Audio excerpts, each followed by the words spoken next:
Let's save the world first, then martinis on me. Sounds like a plan. Shaken, not stirred, please. Welcome back to Dishing on Julia, the official companion podcast of Julia, the Max original series inspired by the life of Julia Child. I'm your host, Kerry Diamond, and I'm the founder of Cherry Bombe magazine and the Radio Cherry Bombe podcast, where I report on some of the most interesting women in the world of food, including trailblazers just like Julia. To say I'm intrigued is an understatement. After each episode, I'm dishing with creatives from the show, as well as special guests to give us a little perspective and food for thought. Today, we're talking about the final episode of Season 2. That went so fast, and I am so sad. But we have a great show for you. First up, it's Julia executive producers Chris Kaiser and Daniel Goldfarb, here together. What a treat. And I also sit down with, I can't believe this, Madhur Jaffrey. Madhur is nothing short of an icon. She's an award-winning actor, best-selling cookbook author, and winner of the 2023 James Beard Lifetime Achievement Award. What is Madhur's connection to Julia Child?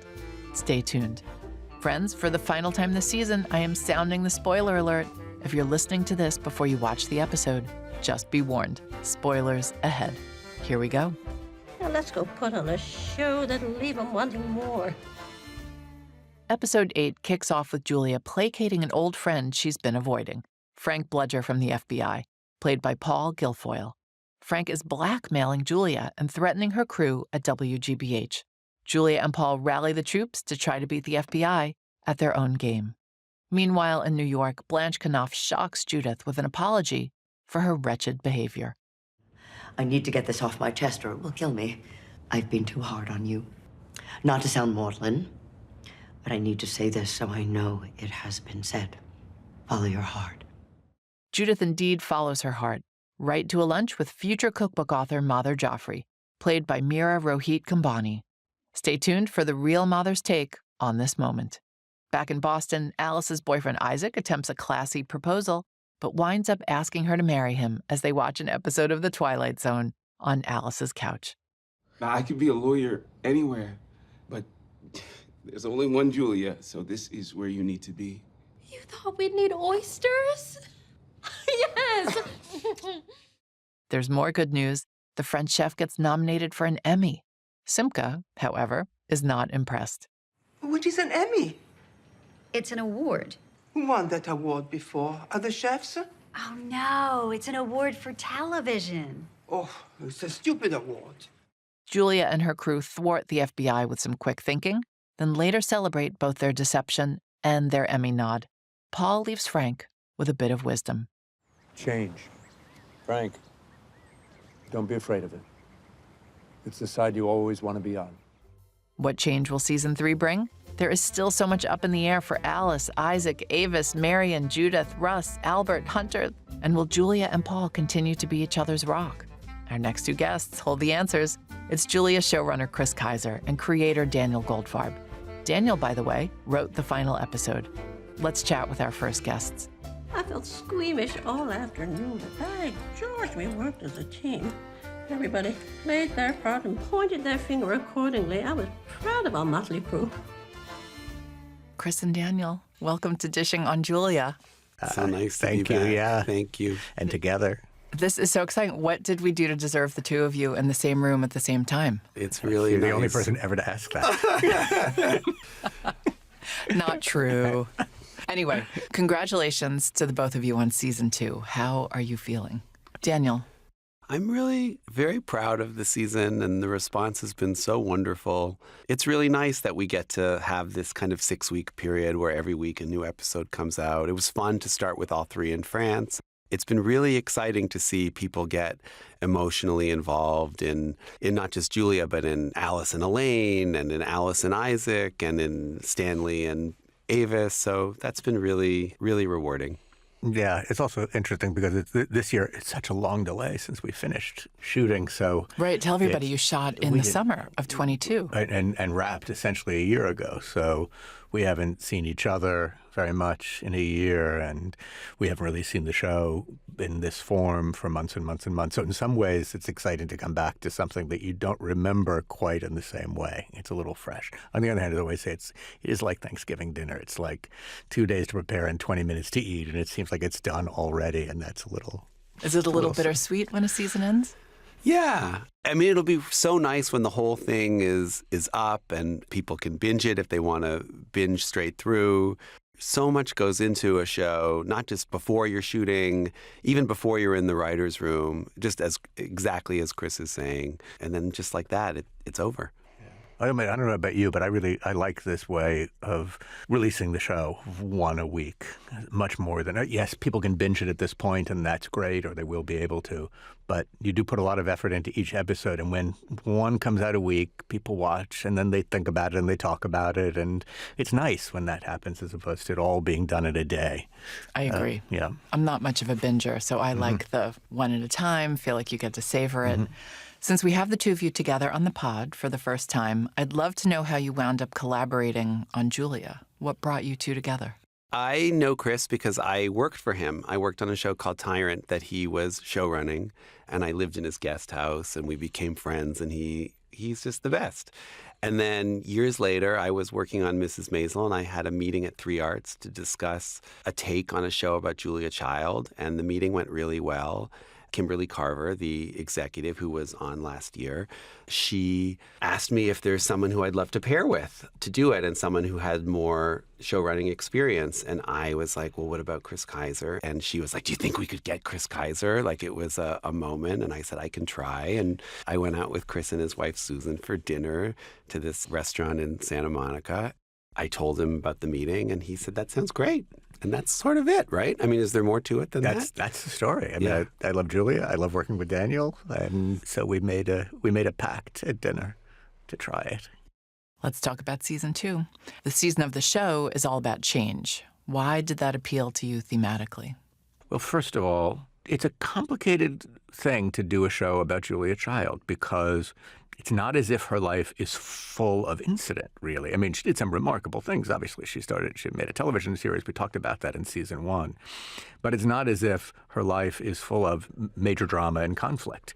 In some ways, she actually feels like she's the opposite of that. And we try to say, look, underneath what seemed like a somewhat magical life, there must have been moments. But it's all under the surface. And so this is an interior drama and comedy in some ways. It's about how people change and adapt. So it seemed to us almost immediately that the fact that Julia had become famous, that the show was different from the way it was, immediately meant that it was impossible for her to behave in the same way in the world. And her relationship to everybody on the show and at the station necessarily changed. So did the world itself all around her. And wouldn't it be interesting just to design this season around the idea that having come out of, now we'll be explicit about it, the Kennedy assassination and into that period in the 60s when the change in American society really began to pick up pace.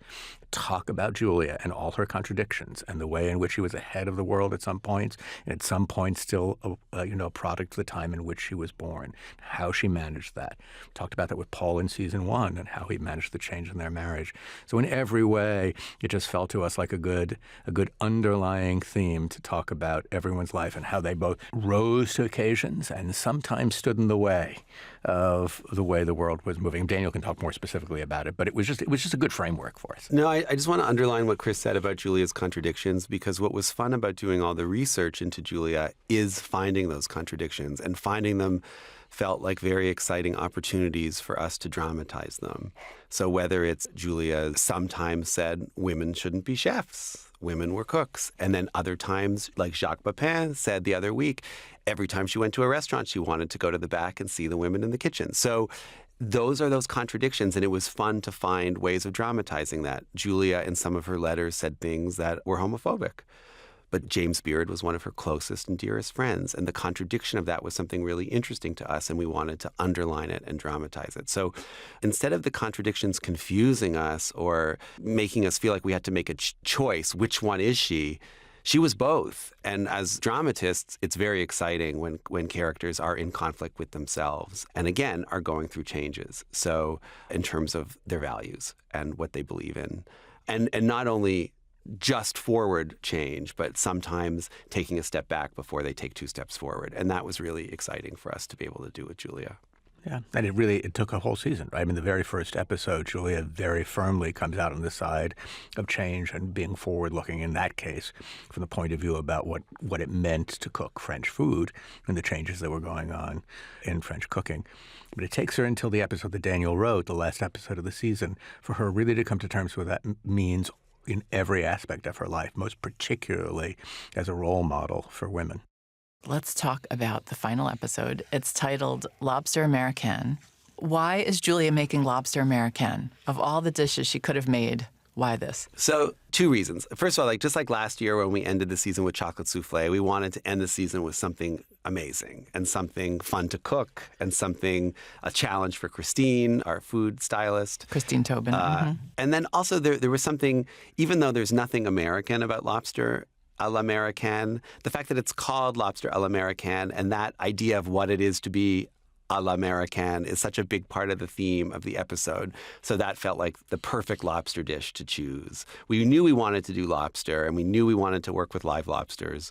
But when we were going through all the Julia lobster recipes, that felt like the perfect one thematically in terms of what the episode was about. So in this episode, WGBH, the public television station, is dealing with an FBI raid. J. Edgar Hoover was running the FBI at that point and did terrorize a lot of folks. Were liberal broadcasters on his target list? Yes, they were. I mean, whether there was a raid of GBH, we don't know. But we do know that liberal broadcasters were on his list. So we found that in the research. And all kinds of left-leaning individuals and organizations, the Monkees, Aretha Franklin, Sesame Street, you name it. It's an interesting story. I mean, we haven't talked about it a lot. It's a weird story to tell today because the FBI and public impressions of the FBI and the way people talk about the FBI is so different now. It's sort of flipped in some ways. But certainly in the 1960s, J. Edgar Hoover and the FBI were very wary of anti-war protesters, people who were involved in the civil rights movement. And so it triggered for us an interesting contrast to Julia going to the White House and presenting a piece of American propaganda. Not necessarily in a bad way, but clearly a piece of propaganda. Why in this episode is the FBI blackmailing Julia? Well, we set up in episode 4 that they come to her and they ask her for help. And they even threaten to go public with what happened with her and Paul, which Julia does write about in My Time in France, briefly, but she writes about it. And they feel like she's going to play ball, and she's not. She's emotionally invested in WGBH. Episode 6 is all about her sort of choosing to stay with WGBH, and they're sort of her family. And she believes in what they're doing. So they're sort of surprised. And because of, we play with the lore of Julia and Paul being in the OSS during the war, and weren't they spies? So they feel like Julia's already on the inside and she can help them, and she's not helping them. And then ultimately, as they threaten her and Paul in a more sort of pronounced way, they fight back. And, and then it's this fun, it's sort of inspired by the movie To Be or Not to Be, this little troupe sort of outsmarting something so much bigger than them. Yeah. That's sort of what we're going for. People should watch that movie. So it really is this like little theatrical troupe of eccentrics, and they're, in To Be or Not to Be, they outsmart the Nazis, and here they outsmart the FBI. We take a lot of time on the very intricate weaving. It doesn't seem that way, probably because it's a comedy and it's kind of breezy, but there are so many strands that go into all of this. So the question of finally coming to terms with who and Julia and Paul were during the war, the secret that we lay in the very first episode, what happened when Paul went back to Washington when he was called back from France, the question of what does it mean to stand for or be opposed to change, and the way in which, even though GBH really isn't a hotbed of insurgency, that even still there are forces in society that look to stop things from moving forward. And then requirement then obviously both for Julia and Paul and for Alice and for Hunter to finally say, I'm taking a public stand in favor of change. I'm going to actively work toward moving this country forward. And what that means, not just there, but for women, people of color, all of that. And you gave Paul the most beautiful line when he's talking to Frank about change. Yes, thank you. Paul is, we have this whole set piece, the show within the show, of Julia doing the episode of The French Chef while all of this is going on with, I don't need to give everything away, but Paul's on the outside, and we wanted him, because he never really has a moment with Frank, and the person who's most vulnerable in the season is Paul. So we wanted him to finally have a confrontational moment with his old ally. It's not Paul's season, but I find in some ways Paul's story among the most moving because in the first season he says, I'm okay to step back, become a modern husband and allow my wife to step forward, but he still has to account for who he is, what his life meant and all of that. And it's a question that gets asked almost immediately in the season by Simca's husband. What do you have to show for yourself? It's not until the very end of the last episode, well, the end of episode 7 and into episode 8, that Paul essentially says, this is who I am, and I stand by it, and I make no excuses. And so And that carries all the way through this season, even before, in episode 2, when Sam is sort of flirting with him and he chooses not to tell Julia about it. It feels like if this wasn't weighing over him, he would have told Julia about it. So we play that early, and then obviously we have Frank show up in episode 4, and then Life magazine, and Julia's nervous about things coming out in Life magazine, and she's sort of overly paranoid and protective of Paul. And then the end of 7, where she finally sort of lets him know the secret she's been carrying, and then 8, triumphantly, they take it all on. We've got a few cliffhangers at the end. Can you walk us through some of them? Well, we have Julia making this declaration of let's make some noise, and it's exciting to see what GBH did do and what public television did do as we get further into the 60s, and we want to take all of that on. So that feels like something that could be really exciting if we're lucky enough to move forward with the show. And then, of course, there's what's going on with the cookbook, what's going on with the house Paul is building on Simca's property. So there's all of those storylines. But really, I think what's really fun is how GBH is going to become a more progressive and a more modern place. Right. What else? So, Judith and Blanche are obviously going to change because Blanche is really sick now and essentially says to Judith, I'm passing the torch to you, and how that will work. There's a lot of passing torches here. Except Hunter stays around and all that because we could never say goodbye to Robert Joy. But Alice is starting off on a real relationship with Isaac. And a modern one, too, because he's changing his life. He's giving him up something for her. How those things will work, whether they will work or not, we don't know. Avis is alone again. So characters are on the precipice, or they're looking into the future uncertain, most of them confident that they know how to handle things. But I promise also if we come back in season 3, life will throw them some complication. Would love to know if you have a favorite scene from this episode. I think I have 2. So I love Sarah doing the Lobster American. And then when she's finally sitting at the table at the end of the episode and Frank walks in, I just think she's amazing in that moment. And I think she plays the comedy and the tension of it so beautifully. And then the other moment I love is actually an unspoken scene where the 3 of them, Julia and Paul and Avis, arrive at GBH with their sunglasses on in slow motion like gangsters. I think it's really fun. Well, I'll certainly sign on to the ones that Daniel chose. What else do I love? I do love the most important moment between Alice and her mom, because I love that relationship and the way Adrian and Brittany play that, and that complex love that they have for each other. It's both a product of its time and beyond its time. And I love the scene where Blanche apologizes to Judith at the very beginning of the episode. And we're just really lucky to have those actors. And so in all of the cases, by the way, I shouldn't also say that, the last line of the season, which is something we knew way beforehand, is also one of my favorite moments. I know we can give it away, but I'm not going to say it because it's not it doesn't play as well as when you watch it. But we aimed toward it for months. So you knew that way in advance? Yes. That was something that I pitched out in the room like in February or March, like early. And then, so we were always writing towards that beat. And then even when Scott got the script and was like, that scene is one line, and it's the last scene of the episode. So he had to orchestrate a way to connect it to the previous scene, which he did beautifully. And I think it's just the perfect button on the... It's weird to talk about without saying what the line is, but it feels to me like it's our way of looking at the show, which is some very serious stuff has happened. But the last line is a joke. If you're like, what's the damn line? You might just have to watch the show again. Yeah. Can you give us some hints about season 3? What you're thinking, where you'll be taking us? Well, there were a lot of changes that happened in public television at WGBH and then specifically with the French Chef. And we want to dramatize all of those. We also want to dramatize Julia and Simca finishing the book and the launch of the book. So those are sort of like the big stories for Julia and Paul. And then again, societally, everything that's going on in public television as public, Mr. Rogers comes on the air, all these things sort of change, and what people think the role of public television starts really changing. And it feels like that would be an exciting thing to dramatize, both for the sort of new people that are embracing change and for the people that are going to be left behind. Those are the big stories to tell in terms of Julia and Paul and GBH. I mean, we have ideas for everybody. Not to give things away, maybe we can, but things don't work out for Judith the way Blanche suggests they're going to at Knopf. I mean, this is historical fact. They have a new editor-in-chief who comes in, and that relationship is going to play out eventually in the season. And since I'm talking to Madhur Jaffrey right after you two, will she be a character in season 3? I mean, yes. The short answer would be yes, because we've set, that's one of the cliffhangers that we set up.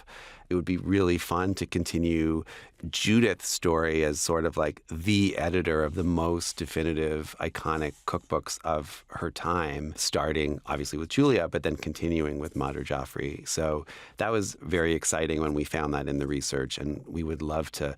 Joyce Chen, there's all kinds of other writers that we want to. Yeah, right. Chris and I, whenever we're both on set together, we have like dinner every night together, and once we've talked about our families and everything, we just start daydreaming about where we can take the story. Or, something happens on set where you're just really excited about an actor, and then you're like, what we can do for Brittany? Like, we could do this, so there's, and then there's like Julia's full political awakening that happens, which is really exciting in terms of the biography. We really want to lean into all of that. I mean, this season's a little bit, like in the 60s, it's 64, really just 64. It's a little bit of a stutter step in change, right? America begins the move toward becoming a different country, or so in some ways. By the time we get to the late 60s, mid-late 60s, when this, and we don't know how long, one thing we haven't talked about is how long a period of time season 3 is going to take up. We might move quicker than we have before. It's possible. Yeah, I was going to ask, how far in time do you think you'll jump? We don't know. We don't know yet. There's so many things we love. That's part of the question is how do you cover more time, and how much does a single season take? But my guess is the pace of change picks up in America. The pace of change is going to pick up on the show. But you'll stay in the 60s, you think? Yeah. Okay. You heard it here, people. Since we've already talked about what you'd make Julia for dinner, I have a different question for each of you. Now that you know so much about Julia's life, if you could ask her one question, what would you ask her? I just want to say I'm so happy to stop cooking for Julia. You didn't cook for her, though. You were taking out for Chinese food. I know, because I got tired.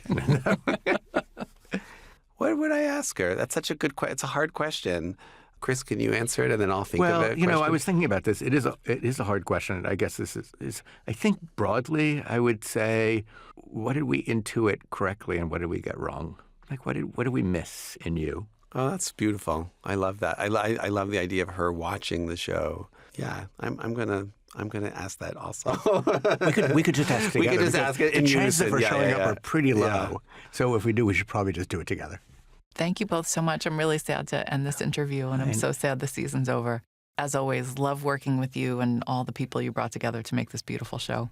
Thank you so much. Thanks for being our partner in this. So we really appreciate it. We will keep all of our fingers crossed that we get to do it again. Our next guest is Madhur Jaffrey, award-winning actor and best-selling cookbook author. Madhur talks about her editor, Judith Jones, how her first cookbook came to be, and her remembrances of Julia Child, plus lots more. Indian cuisine is still like the ocean to me.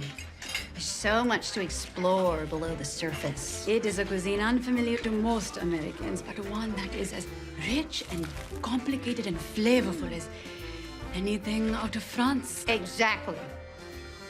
I want you to write a cookbook for us. Madhur, so good to see you. Thank you. It's a big anniversary year for you. Your first cookbook, An Invitation to Indian Cooking, was reissued this year for its 50th anniversary by Knopf. I would love to go back to the book's origin story. At the time you were offered a cookbook deal, you were an award-winning actor. That's right. How did a cookbook come to be? I have no idea. It's all very strange. What happened was that I was an actress. I am an actress, and I had just done this film. And as publicity for the film, our producer, Ismail Merchant, who was quite a character and could sell anything, He had the knack of selling. He could sell his grandmother. He could sell his little finger if he wanted to. He just knew how to do it. So he must have approached the New York Times. Craig Claiborne, who was the food writer for the New York Times in those years, it was the 60s. And he convinced Craig Claiborne that I was a wonderful cook. And of course, I was an actress in his film, Shakespeare Walla, and he was trying to promote Shakespeare Walla. But he sold me to Craig Claiborne as this actress who is a wonderful cook. I cooked for Craig, and he did a whole piece on me. And that led to people asking me to write about food and do things about food, start writing. I'd not thought of writing at all, though I had studied English in college. My subject in my college was English literature. So, I mean, I wrote. I had been writing, but not for publication or anything like that. I wrote this piece for the Holiday magazine, which was a piece on what did I cook as a child or something like that. People got so interested, that and the Craig Claiborne piece, and I thought, well, here's somebody who cooks. And people asked me to write all kinds of pieces on food, on cooking. And one freelance editor actually asked me to write a cookbook. So he said, how long will it take? I said, I don't know, a few months. I had no idea. And I kept writing for 5 years. And finally, the book was finished. And then who was I going to sell it to? He suggested somebody. And they bought it, sort of, not for much money. But then that particular publishing house, which I will not name, split into two. And then both sides disappeared. So my book was now nowhere again. I didn't know what to do. And this freelance editor sort of vanished. I had a very good friend who was a writer for The New Yorker, an Indian writer called Ved Mehta. And Ved knew everybody in the publishing world. And he said, why don't you send it to my friend at Pantheon and let's see what he says. This friend looked at whatever I wrote or didn't look at it, I don't know. But he said, why don't you send it to Judith Jones, who she had just done Julia's book. He said she's a fantastic cookbook editor, and why don't you send it to her? He sent it to her overnight, and Judith looked at it, and the next morning she called me and she said, we want this book. And it was that fast. What was Judith like as an editor? Absolutely wonderful. She used a green pen or a green pencil. That was her. I still have her little notes scribbled on my scripts. It was always minimum editing. It's the copy editor who did more editing, but Judith was always minimal editing, at least for me, in my books. It was what I call airy, minimal editing. For me, that was absolutely wonderful. It meant that most of it she liked, and most of it she agreed with. Sometimes you ask me to add a little more about a particular incident or add something else, but I know that where she really helped me was to teach me how to write menus so people would know how to put things together. And always to say, serve this with that, which I've learned to do now in every book that I write, whether Judith edited it or not. I write that always, serve this with this, because I think it's important for people who don't know your cuisine to know what you can serve it with. Mother, can we go back to when you first discovered Julia Child? Was it when her first book came out? I started with the shows. The first show, I saw and bought the book immediately. And then I bought her second book, and I think I have every book that Julia, there are all kinds of books that she wrote. And some have very lovely recipes in them, but they're not very famous books. They're little books of different kinds where she wrote menus and not meats, vegetables, not like that, but she wrote menus and things like that. And there are books like that that are lost now. I don't know where they are, but I have them all. And some of them have absolutely wonderful recipes. I remember one in which there was chicken, and she cooked it to a degree, and then she put mustard and breadcrumbs on it. She broiled it, and then she broiled it some more, baked it, I can't remember right now. And it was absolutely scrumptious. And that was in one of the littler books, and I just loved that dish. So whatever she cooked, I enjoyed very much. What was it about her show that you liked? I give you good, honest French food. This is how you make it. Don't worry. I mean, things like the chicken falling on the floor, it didn't bother me because, I have things slipping out of my hand, and I also quickly pick it up. And if I'm not going to throw a whole chicken away easily. So things like that do happen. And we've had a cat that took a chicken away. We didn't eat that one. She jumped up and pulled the whole thing away, and then we had to eat something else. But, these things happen to everybody. And how do we deal with it? And Julia was so easy with it. She was like a housewife. Even though she had gone to college, she was like me, the housewife. She had studied how to cook, and I had not. But she had a way about her that says, come into my parlor, come into my kitchen, and I'll show you. It's not hard. It was that kind of attitude, which I loved. Now, similar to Julia, countless people fell in love with you through your cooking shows. How did you get your first cooking show? I'll start at the beginning and tell you how I started teaching even. So after I did my cookbook, Judith suggested that, you should teach cooking classes so more people know about you. She was trying to promote the book in some way. So I said, fine, who do I teach? She said, you write a little blurb and advertise yourself, and we'll send it out to a lot of people and see if they want to come to a cooking class. No interest. She wasn't giving up. So she said, James Beard is with me. I do his books. So I'll ask Jim to help. And you do the classes in Jim's house. How about that?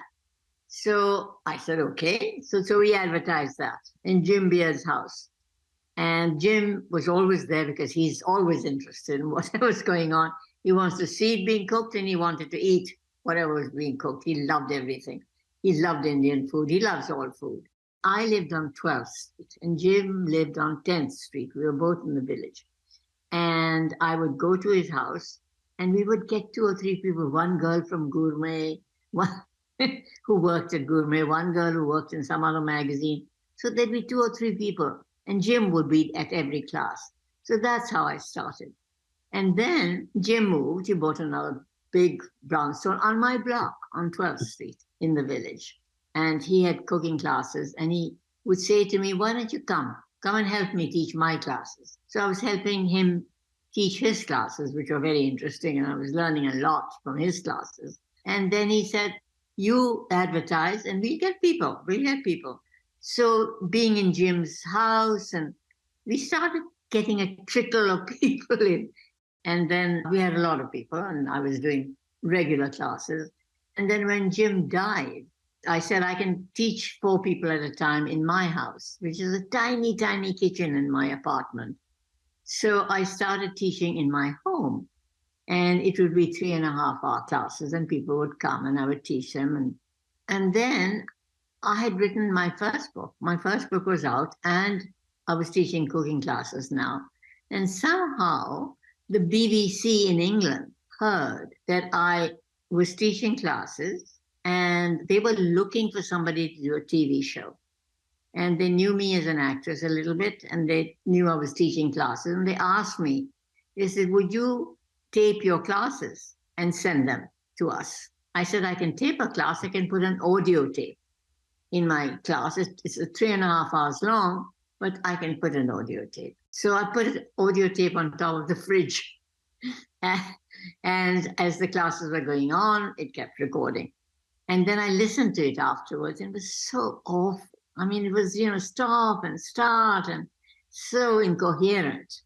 So I said into the mic, it's a terrible tape, and I'm not going to send it to you, but look, I can pretend. So I did an absolutely pretend tape. Oh, here I am. Now we're making the puris. The oil, you have to wait for the oil to get hot. Drop a little piece of dough in. Is it bubbling? If it rises to the front, it's ready. So I did a class like that.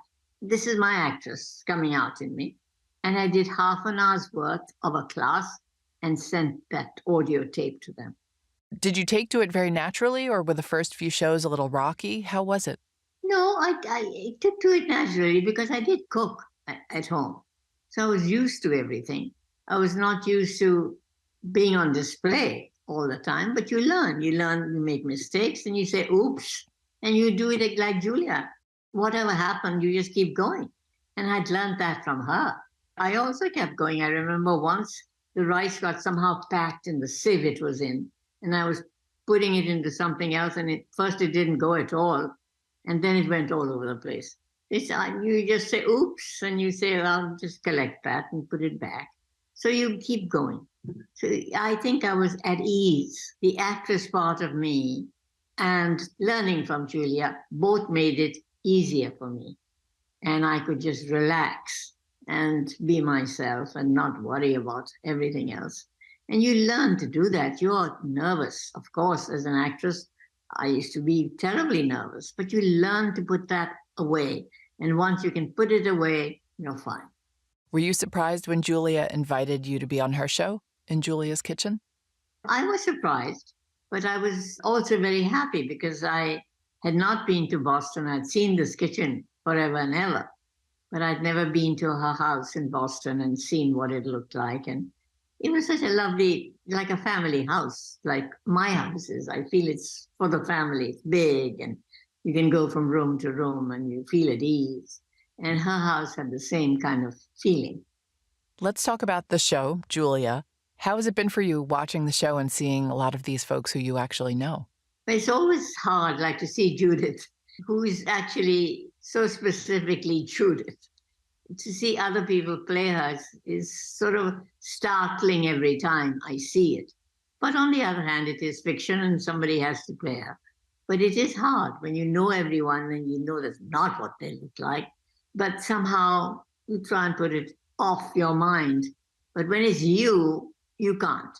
You can't. You get too personally involved. And so that's not me. That's not me. Well, we get a tiny glimpse of you at the very end of this season. What would you like the producers to know about you if you become a recurring character? Oh, just my spirit, I suppose, which is optimistic, outgoing, full of fun, I think. I like intellectual pursuits. And I talk with a certain accent. I hope they can get my accent, which has changes. It was different when I was doing my shows, my cookery shows, and it's different now. How is your accent different? I think going to RADA, I was speaking very proper, trying to speak very proper. I'm being taught to speak. Like instead of Indians would say, I will bake a cake. The English say bake. It's to B-A-I-K, bake, cake. And I would say bake, cake. RADA is the Royal Academy of Dramatic Arts. Right. Were you surprised to learn that you pop up in the end of this series? I was very surprised. Yes, I didn't imagine I'd be there. Tell me something you've loved from the series. Mostly Julia herself. I love Julia, and I think she's being done very well. So, Madhur, you've always got something you're working on. What are you up to right now?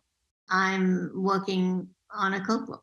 Always working on a cookbook. Always working on a cookbook. Tell everybody how many books you have. The most honest answer is I don't know. What they've done with a lot of my books is make sometimes 2 books out of them. Sometimes they put 2 books together and made 1 book out of them. Sometimes they've taken a book and split it into 10 books. So by now, I have no idea. I just say roughly 30 when people ask me, because I don't know. And you've been translated into so many languages. That's right, they have too. Swedish was the first. I was so surprised that the first translation was in Swedish. And there have been wonderful translations in German. It's gone certainly over to Europe, and it's in Hebrew, I know. It's done well in Hebrew. And they've made everything kosher for that. How have you maintained your interest in food and your curiosity all these years? I don't have to maintain it. It's just there. I love to eat, and the taste buds haven't died. Other things are dying off, I suppose, but not my taste buds. They're very much there. And my curiosity, which is in my head, is very much there. My interest in not only the food of the world, but the history of the food in the world, how it went from one place to another place, and how it's all connected and interconnected. Chilies, potatoes, tomatoes, they went from one place to another place, and what effect they had on countries. I think potatoes overtook India. I mean, we have more potato dishes than anyone else I know in the world, including Peru. I mean, Peru has all kinds of potatoes. We basically have only a few kinds of potatoes, but 1 million dishes that we make out of them in every different part of India. So someone should record all this because it's valuable information. I know it's all in my head. I write about bits and pieces of it in different books, but somebody should be recording all this. So your next cookbook will be a potato cookbook? No, it's not. It's not a potato cookbook. But someone could make a cookbook out of all your potato recipes. Yeah, literally. I mean, it would be so wonderful for people who like potatoes. I happen to. Madhur, our last question. Julia is coming over for dinner. What would you make? You've already told us she didn't like Indian food. Chinese food. You'd make her Chinese food. Of course. I would not make her Indian. I've done it once. I would make her Chinese food this time. And definitely have some meat. No tofu. I don't know how she feels about tofu. I think she's a meat eater. So I would cook either some chicken or pork in some nice Chinese style, not spicy.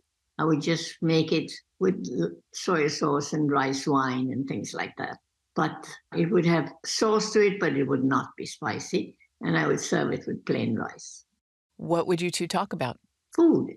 I'd talk about the things she loves and why she loves them and what parts of France she was in and why she liked the food in that area, what she liked about that food in that area. She can talk to me about duck if she wants to. She can talk about anything she wants, but I will sort of keep her on food and ask her about all the things that she absolutely loves and why she loves them, especially in France. Oh, I love that. Well, we love you, Madhur. Thank you so much for your time today. Well, thank you. Thank you for talking to me. Thank you to Chris Kaiser, Daniel Goldfarb, and Madhur Jaffrey for joining us on Dishing on Julia, the official companion podcast of Julia, now streaming on Max. Dishing on Julia is produced by the Cherry Bomb Podcast Network. Special thanks to Stephen Toll and the team at CityVox. Our executive producers are Catherine Baker and Yasmin Nesbat. Our associate producer is Jenna Sadu, and our editorial assistant is London Crenshaw. I'm your host, Kerry Diamond. We'd love for you to leave a rating and review for Dishing on Julia on your favorite podcast platform, and be sure to subscribe. When you leave your review, tell me what you've enjoyed the most about Season 2 of Julia. A scene, a character, a dialogue, a dish. Let me know. I can't wait to hang out with all of you next season. In the meantime, leaving you with some wise words from Julia. Let's be what they say we are and make some noise. Hear, hear. Here, here!